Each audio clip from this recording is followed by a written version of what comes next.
Here's a thought for you to kick off this video. If Taiwan didn't exist, do you think that the United States and China would be at loggerheads? Here's another one. What if China were to be a democracy? Do you still think that the Chinese and the Americans would share an acrimonious relationship? My answer to both the questions would probably tilt towards a yes. Why? Because it's natural and expected for competing countries to not share a very friendly relationship. Hello and welcome to StudyIQ English IAS. I am Bhuvan Apoorva as we seek to understand US containment policy of China in this video and also the ramifications it has not just for the US-China relationship but also for the whole world at large. But first up, let's try and understand the history of US containments over the years. A term that was first introduced during the Cold War, a term that was used to contain the expanse of the Soviet ideology and the spread of it across the world, a term that was essentially used to limit the growth of the Soviet Empire. Why?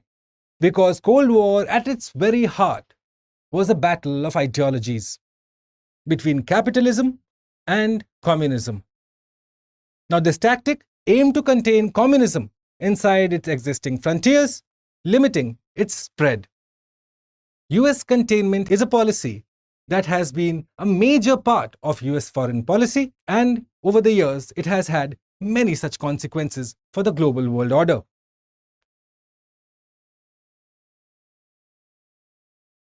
Now, where did this term originate from?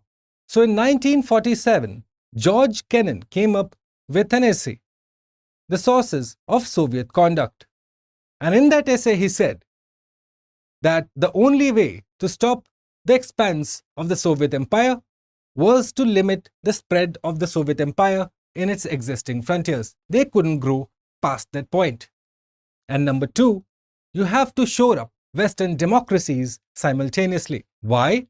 Because you are looking at the new ownership of the global world order, a country that would design the systems of international architecture going ahead. US eventually triumphed as the USSR disintegrated.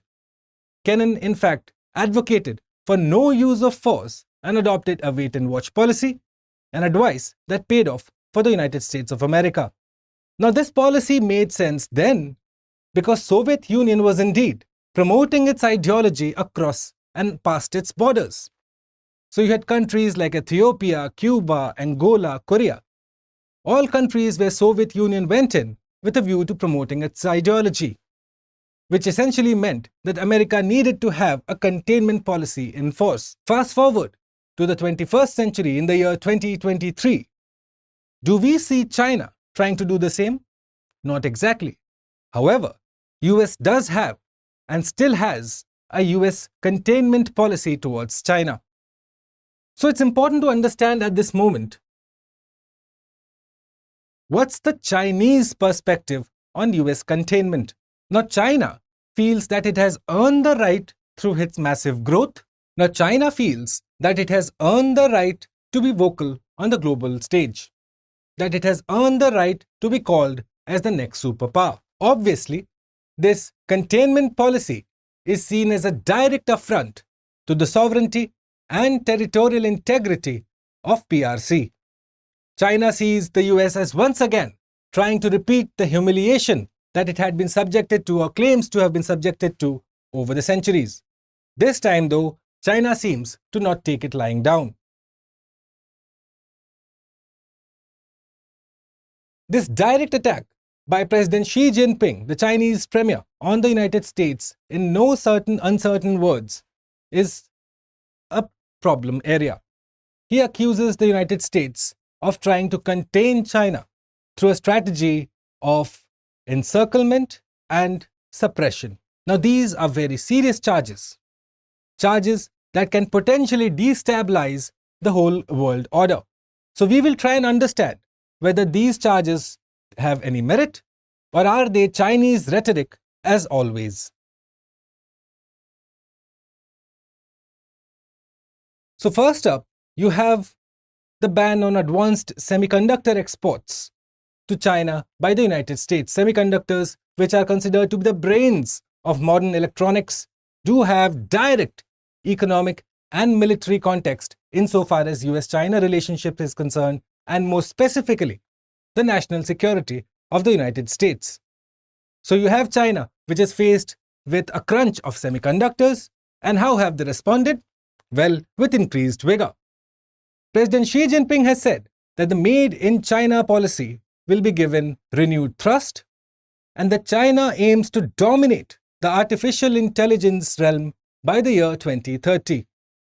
China has made its intentions clear that it is not going to back down in the face of continued suppression of its economic rise by the United States.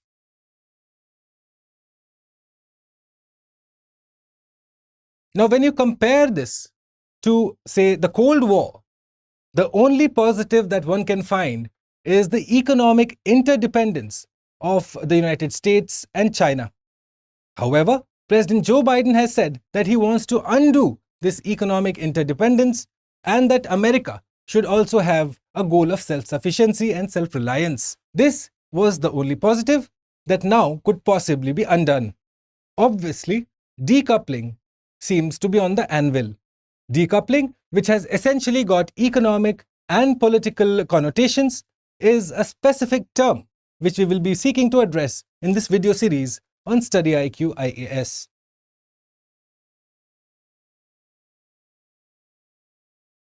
Now let's try and understand the encirclement charge.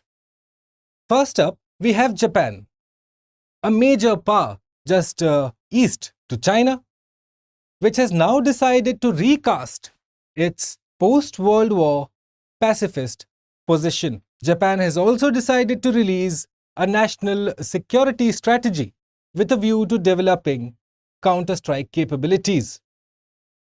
Japan has also doubled its defense expenditure. At the same time, United States' very close relationship with the Philippines and India is a cause of worry for China. Philippines, which has recently seen Ferdinand Marcos Jr. take over as the leader, as opposed to President Duterte previously, who was considered to be pro-China, has become another source of headache for China. President Marcos Jr. has made his intentions of being pro-America very clear.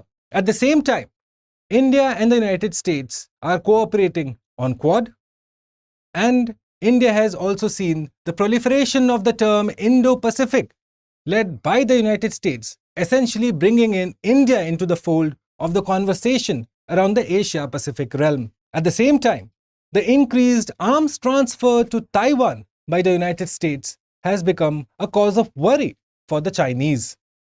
Taiwan, which is to go to elections next year in 2024, is a problem area and will be a source of contention insofar as US-China relationships is concerned. Again, you have the AUKUS, where Australia, United Kingdom, and the United States have come together, and more specifically, the nuclear submarine deal that has been finalized will see nuclear submarines being stationed at the north coast of Australia. China sees these all maneuvers as a direct affront to trying to limit its expanse. AUKUS is also considered to be the leader of the island chain strategy. Island chain strategy number 1 and 2. The first and second island chain strategy is in the Pacific.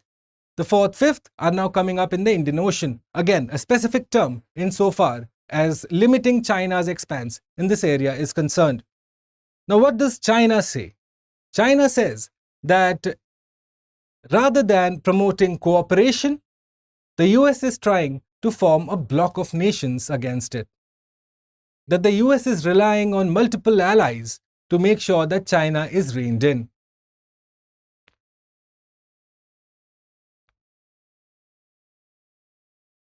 Now, when one is to understand the US containment policy from the Chinese perspective, one needs to understand China's goals and aspirations. China wants to control the New World Order. US controls the current world order. There is obviously going to be friction. However, one area of contention that you and I should both focus on is the One China policy, which essentially claims that Taiwan is an inalienable part of China. Now, with elections due in Taiwan in 2024, my question to you, dear viewer, is what would happen if a pro-independence leader were to be elected as the leader of Taiwan? What would it mean for Taiwan-China relationship? And more importantly, where would the United States fit in to make sure that Taiwan's security is taken care of? Now, please understand, dear viewer, that the United States coming in with so much of energy and vigor is essentially to make sure and reassure this part of the world that it is still a force to be reckoned with, especially in the context of the Russia-Ukraine crisis. It becomes pertinent to note at this hour that Taiwan was called as the most dangerous place on earth by The Economist. Why? Because it does seem like a tinderbox waiting for the next move to happen.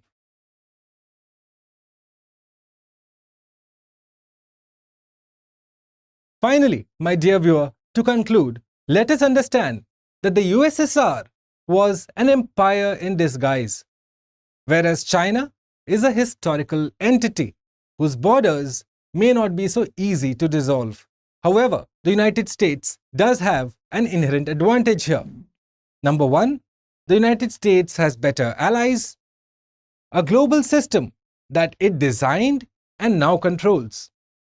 It has better soft power, better technology, a younger population. Whereas China's growth has slowed down, its population is aging, it does not enjoy the same soft power as the United States, and more importantly, it does not enjoy the confidence and trust of the global world, of the global countries. In that scenario, my dear viewer, I ask you this question. Examining the role of ASEAN as a determinant of China's position in the 21st century. Now, if you were to recall, most recently, ASEAN and China have been a part of a major trade deal, the Regional Comprehensive Economic Partnership, out of which India pulled out at the very last minute on suspicions of Chinese dominance in the market. With such supply chains already sorted out between ASEAN and China, what would that mean for Chinese dependence on America? Would that be able to sufficiently substitute that relationship? Or would America find it difficult to promote the island chain strategy that it has so often spoken about? Question number two. In a world of economic interdependence, where every country is reliant on the other, would such decoupling between America and China, would that be possible? Would that be successful? Or would such strategy fail eventually? Do let me know your answers, your observations to those two questions. And as always, if you found anything interesting in this video, anything that you didn't agree with, please reach out to me. My email ID is mentioned here. I'd be happy to receive suggestions and feedbacks from you. And if there is any particular topic that you would like me to discuss, do let me know. As always, the bouquets and brickbats are welcome. This is Bhuvan Apoorva explaining to you the US containment policy of China for StudyIQ IAS English channel. Thank you for watching.